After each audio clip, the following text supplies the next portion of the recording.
Kamis, 5 September 2024. Judul, Kedatangan Anak Manusia. Bacalah Markus 13 ayat 24-32.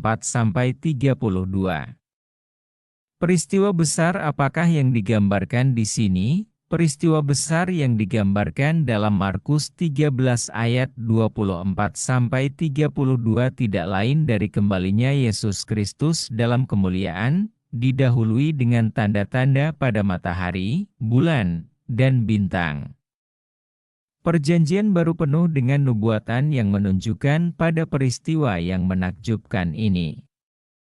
Rasul Paulus menggambarkannya secara rinci dalam 1 Tesalonika 4 ayat 13-18, di mana dia berbicara tentang mereka yang telah meninggal di dalam Kristus, akan dibangkitkan dan diangkat bersama orang-orang kudus yang hidup untuk bertemu Kristus di angkasa.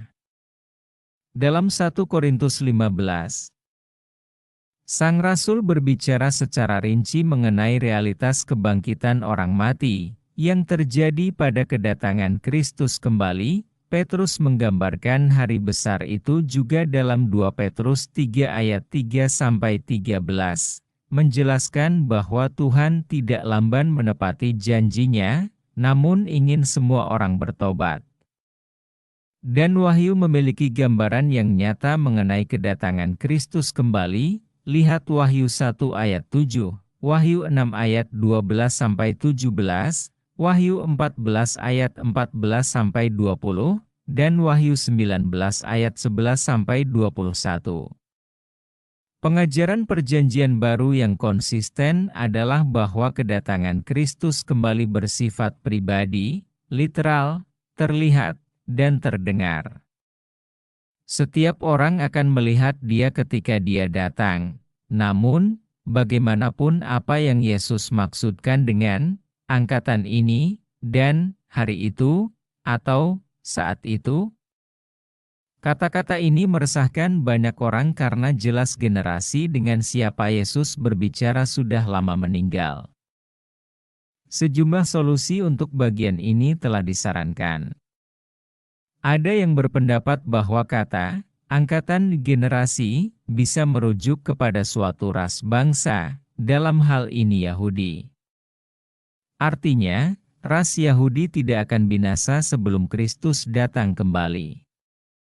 Solusi lain adalah berbicara mengenai generasi orang-orang yang melihat semua tanda digenapi sebagai mereka yang tidak akan berlalu sebelum Kristus datang kembali. Namun, solusi yang lebih sederhana adalah dengan memperhatikan bahwa dalam Markus 13 ayat 30, Yesus menggunakan kata ini dalam frasa angkatan ini, dan dalam Markus 13 ayat 32, kata itu dalam frasa hari atau saat itu.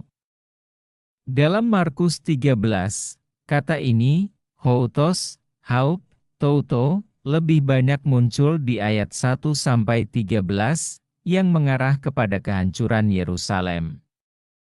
Kata ini yang menjadi ciri khas bagian akhir pasal ini. Demikianlah, frasa angkatan ini kemungkinan besar merujuk kepada generasi abad pertama, yang menyaksikan kehancuran Yerusalem, sebagaimana yang Markus 13 ayat 30 gambarkan. Bagaimanapun, Markus 13 ayat 32 merujuk kepada kedatangan Kristus yang kedua kali, yang masih ada di masa depan dan lebih jauh lagi dari abad pertama. Akibatnya, Markus 13 ayat 32 menggunakan kata itu untuk membicarakan peristiwa-peristiwa yang terjadi jauh dari abad pertama.